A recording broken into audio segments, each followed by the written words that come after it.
Hello दोस्तों, आप सभी का स्वागत है आइए ऑनलाइन स्टडी यूट्यूब चैनल में। दोस्तों आज की इस वीडियो में हम यूपी डीएलएड 4th सेमेस्टर के सामाजिक अध्ययन विषय के 2019 और 2020 के सभी बहुविकल्पीय प्रश्नों को हल करेंगे, तो आप इस वीडियो को एंड तक जरूर देखिए। तो चलिए वीडियो शुरू करते हैं। पहला प्रश्न है 1857 ईस्वी की क्रांति के लिए तिथि निश्चित की गई। आपको बताना है 1857 ईस्वी की क्रांति के लिए कौन सी तिथि निश्चित की गई। 8 अप्रैल 1857 ईस्वी, 31 मई 1857 ईस्वी, 10 मई 1857 ईस्वी या फिर 1 जून 1857 ईस्वी। तो इस प्रश्न का जो सही आंसर होगा वो आपका हो जाएगा ऑप्शन बी। ठीक है, 1857 ईस्वी की क्रांति के लिए 31 मई 1857 ईस्वी की तिथि निश्चित की गई थी, लेकिन निर्धारित समय से पहले ही 10 मई 1857 को ये क्रांति मेरठ से शुरू हो गई। ठीक है, तो ऑप्शन बी आपका बिल्कुल सही आंसर हो जाएगा। 31 मई 1857 ईस्वी तिथि निश्चित की गई। ठीक है, बात करें अगले प्रश्न की। प्रश्न नंबर 2 में पूछा गया है ब्रह्म समाज की स्थापना किसने की थी। तो आपका आंसर हो जाएगा ब्रह्म समाज की स्थापना राजा राम मोहन राय जी ने 1828 में कलकत्ता में की। ठीक है, तो ऑप्शन सी आपका बिल्कुल सही आंसर हो जाएगा। बात करें अगले प्रश्न की। प्रश्न नंबर 3 में पूछा गया है भारतीय राष्ट्रीय कांग्रेस के प्रथम अध्यक्ष कौन थे। तो आपका आंसर हो जाएगा भारतीय राष्ट्रीय कांग्रेस के प्रथम अध्यक्ष व्योमेश चंद्र बनर्जी थे। ऑप्शन बी आपका बिल्कुल सही आंसर हो जाएगा। और आपको याद रखना है भारतीय राष्ट्रीय कांग्रेस की स्थापना 28 दिसंबर 1985 को हुई और इसके संस्थापक A.O. ह्यूम थे। ठीक है दोस्तों, यदि अभी तक आपने इस वीडियो को लाइक नहीं किया है तो वीडियो को लाइक और चैनल को सब्सक्राइब जरूर कर लीजिए। बात करें अगले प्रश्न की। प्रश्न नंबर 4 में पूछा है चौरी चौरा कांड हुआ था गोरखपुर में, लखनऊ में, कानपुर में या जौनपुर में। तो आपको याद रखना है चौरी चौरा कांड 4 फरवरी 1922 को उत्तर प्रदेश के गोरखपुर जिले के चौरी चौरा नामक स्थान पर हुआ। ठीक है, तो ऑप्शन ए आपका बिल्कुल सही आंसर हो जाएगा गोरखपुर। बात करें अगले प्रश्न की। प्रश्न नंबर 5 में पूछा है फॉरवर्ड ब्लॉक का गठन किसने किया था। तो इस प्रश्न का सही आंसर हो जाएगा फॉरवर्ड ब्लॉक का गठन नेताजी सुभाष चंद्र बोस ने 3 मई 1939 ईस्वी को किया था। ठीक है, तो ऑप्शन बी आपका बिल्कुल सही आंसर हो जाएगा। बात करें अगले प्रश्न की। प्रश्न नंबर 6 में पूछा है धन निष्कासन का सिद्धांत प्रतिपादित किया। तो इस प्रश्न का सही आंसर हो जाएगा धन निष्कासन का सिद्धांत का प्रतिपादन दादा भाई नौरोजी ने किया। ठीक है, ऑप्शन ए आपका सही आंसर हो जाएगा। और आपको याद रखना है इन्होंने इस सिद्धांत का वर्णन अपनी प्रसिद्ध पुस्तक poverty and un British rule in India में किया है। ठीक है, तो ऑप्शन ए आपका बिल्कुल सही आंसर हो जाएगा। बात करें अगले प्रश्न की। प्रश्न नंबर 7 में पूछा गया है भारत में हरित क्रांति का जनक किसे कहा जाता है। तो इस प्रश्न का सही आंसर हो जाएगा भारत में हरित क्रांति के जनक कृषि वैज्ञानिक डॉक्टर M.S. स्वामीनाथन हैं और विश्व में हरित क्रांति के जनक नॉर्मन बोरलॉग हैं। ठीक है, तो ऑप्शन सी आपका बिल्कुल सही आंसर हो जाएगा। बात करें दोस्तों अगले प्रश्न की। प्रश्न नंबर 8 में पूछा गया है उत्तर प्रदेश कितने मंडल में विभाजित है। 18 मंडल, 19 मंडल, 20 मंडल या 21 मंडल। तो आपका सही आंसर हो जाएगा उत्तर प्रदेश 18 मंडल में विभाजित है। ठीक है, तो ऑप्शन ए आपका बिल्कुल सही आंसर हो जाएगा। और उत्तर प्रदेश में 75 जिले हैं, आपको याद रखना है।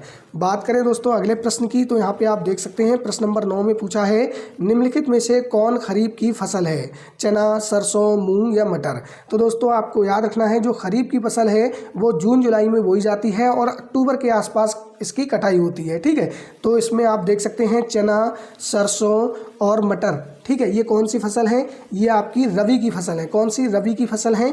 जबकि जो मूंग है ये आपकी कौन सी है, खरीफ की फसल है। कौन सी है, खरीफ की फसल है। ठीक है, तो आपको याद रखना है रबी की फसल कौन कौन सी होती हैं, गेहूं, चना, सरसों, जौ। ठीक है, ये आपकी रबी की फसल होती हैं। और खरीफ की कौन कौन सी होती हैं, मूंग, चावल, कपास, बाजरा, मक्का आदि ये आपकी खरीफ की फसलें होती हैं। बात करें अगले प्रश्न की। प्रश्न नंबर 10 में पूछा गया है चारकुला प्रमुख लोक नृत्य है। आपको बताना है चारकुला प्रमुख लोक नृत्य है बुंदेलखंड का है, ब्रजभूमि का है, अवध का है या पूर्वांचल का है। तो इसका सही आंसर हो जाएगा चारकुला एक प्रसिद्ध लोक नृत्य है जो खास तौर पर ब्रज क्षेत्र से संबंधित है, यानी कि ऑप्शन बी आपका सही आंसर हो जाएगा ब्रजभूमि। ठीक है, बात करें अगले प्रश्न की। प्रश्न नंबर 11 में पूछा है कैगा परमाणु ऊर्जा उत्पादक केंद्र भारत के किस प्रदेश में स्थित है। गुजरात, कर्नाटक, तमिलनाडु या केरल? तो कहाँ पे है, कहेगा कर्नाटक राज्य में है। ठीक है, ऑप्शन बी आपका बिल्कुल सही आंसर होगा। बात करें अगले प्रश्न की, प्रश्न नंबर 12 में पूछा गया है विश्व पर्यावरण दिवस कब मनाया जाता है? 5 जून को, 16 सितंबर को, 22 मार्च को या 6 जनवरी को? तो इस प्रश्न का जो सही आंसर होगा, विश्व पर्यावरण दिवस मनाया जाता है 5 जून को। ठीक है, और आपको याद रखना है 16 सितंबर को विश्व ओजोन दिवस मनाया जाता है और 22 मार्च को क्या मनाया जाता है, 22 मार्च को विश्व जल दिवस मनाया जाता है। ठीक है, आपको याद रखने हैं दोस्तों। यदि अभी तक आपने इस वीडियो को लाइक नहीं किया है तो वीडियो को लाइक जरूर कर दीजिए और चैनल पर नए हैं तो ऐसे ही और वीडियो देखने के लिए चैनल को सब्सक्राइब भी कर लीजिए।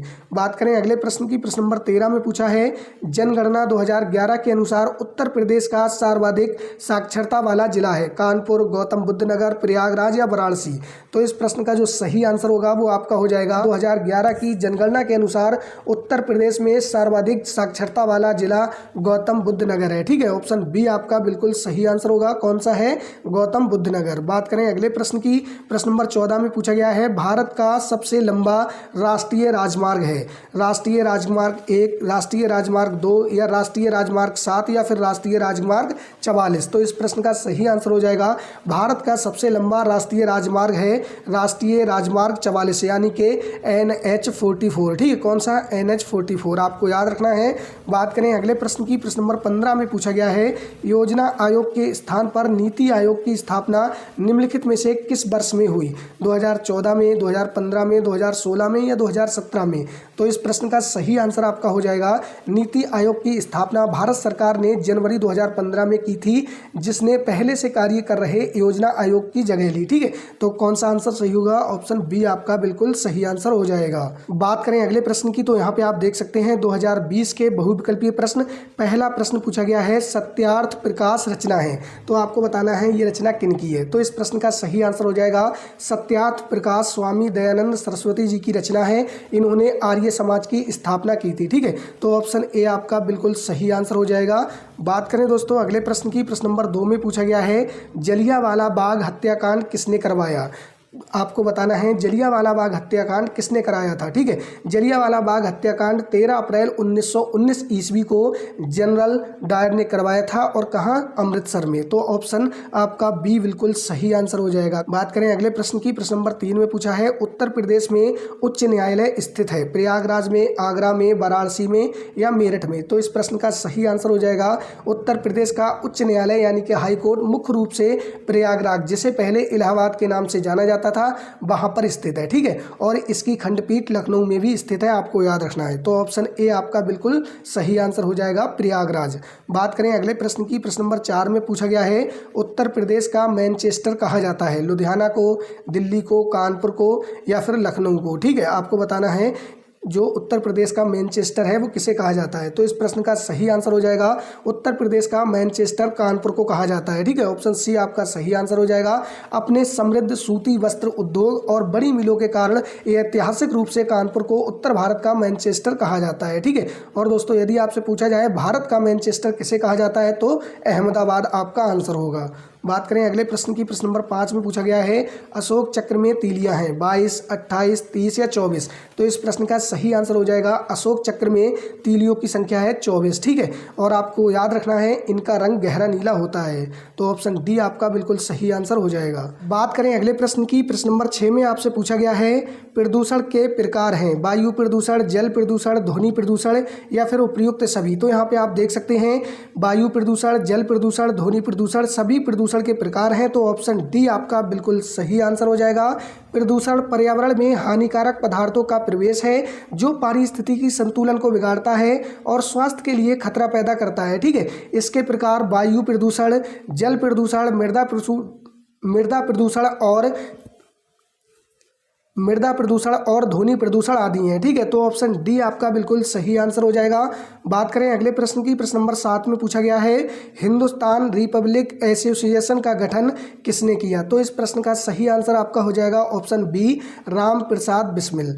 बात करें अगले प्रश्न की, प्रश्न नंबर 8 में आपसे पूछा गया है भारत छोड़ो आंदोलन प्रारंभ किया गया 1946 ईस्वी में, 1930 में, 1942 में या फिर 1932 में? तो इस प्रश्न का सही आंसर हो जाएगा भारत छोड़ो आंदोलन 8 अगस्त 1942 को महात्मा गांधी जी के नेतृत्व में शुरू किया गया था। ठीक है, तो 1942 आपका बिल्कुल सही आंसर हो जाएगा ऑप्शन सी। बात करें अगले प्रश्न की, प्रश्न नंबर 9 में पूछा गया है 1857 ईस्वी की क्रांति का नेतृत्व लखनऊ में किसने किया था। तो इस प्रश्न का जो सही आंसर होगा वो आपका हो जाएगा 1857 ईस्वी की क्रांति का नेतृत्व लखनऊ में बेगम हजरत महल ने किया। ठीक है, तो ऑप्शन डी आपका बिल्कुल सही आंसर हो जाएगा बेगम हजरत महल। बात करें अगले प्रश्न की, प्रश्न नंबर 10 में पूछा गया है मनरेगा योजना किस सन में लागू की गई, 2003 में, 2005 में, 2007 में या फिर 2009 में। तो आपको याद रखना है मनरेगा योजना सन 2009 में लागू की गई। पहले इसका नाम नरेगा था। ठीक है, क्या था, नरेगा था। तो ऑप्शन डी आपका बिल्कुल सही आंसर हो जाएगा 2009। बात करें दोस्तों अगले प्रश्न की, प्रश्न नंबर 11 में पूछा गया है कर्मा लोक नृत्य है, आपको बताना है कर्मा लोक नृत्य कहाँ का है। ठीक है, महोबा का, मिर्जापुर का, ब्रज का या सोनभद्र का। तो कर्मा लोक नृत्य मिर्जापुर से संबंधित है, तो ऑप्शन बी आपका बिल्कुल सही आंसर हो जाएगा। बात करें अगले प्रश्न की, प्रश्न नंबर 12 में पूछा गया है सर्वाधिक जनसंख्या घनत्व वाला राज्य है, उत्तर प्रदेश, बिहार, पश्चिम बंगाल या केरल। तो यहाँ पे आप देख सकते हैं सर्वाधिक जनसंख्या घनत्व वाला पूछा गया है, तो ऑप्शन आपका बी सही आंसर हो जाएगा बिहार। ठीक है, सर्वाधिक जनसंख्या घनत्व वाला राज्य बिहार है और सर्वाधिक जनसंख्या वाला राज्य उत्तर प्रदेश है। ठीक है, बात करें अगले प्रश्न की, प्रश्न नंबर 13 में पूछा गया है हमारे राष्ट्रीय ध्वज की लंबाई चौड़ाई का अनुपात है। तो आपको बताना है राष्ट्रीय ध्वज की लंबाई चौड़ाई का अनुपात क्या है, 3:2, 2:4, 5:4 या फिर 2:3। तो आपको याद रखना है हमारे राष्ट्रीय ध्वज की लंबाई चौड़ाई का अनुपात होता है 3:2। ठीक है, इसमें 3 रंग होते हैं, केसरिया रंग सबसे ऊपर, फिर बीच में सफ़ेद रंग और नीचे कौन सा, हरा रंग होता है। ठीक है, बात करें अगले प्रश्न की, प्रश्न नंबर 14 में पूछा गया है निम्नलिखित में से कौन नकदी फसल नहीं है, चाय, कपास, गेहूँ या गन्ना। तो यहाँ पे आप देख सकते हैं नकदी फसल आपसे पूछा गया है, तो चाय नकदी फसल है, कपास भी आपकी नकदी फसल है और गन्ना भी नकदी फसल है। ठीक है, गेहूं आपकी नकदी फसल नहीं है, गेहूं कौन सी फसल है, रबी की फसल है। ठीक है, तो ऑप्शन सी आपका बिल्कुल सही आंसर हो जाएगा।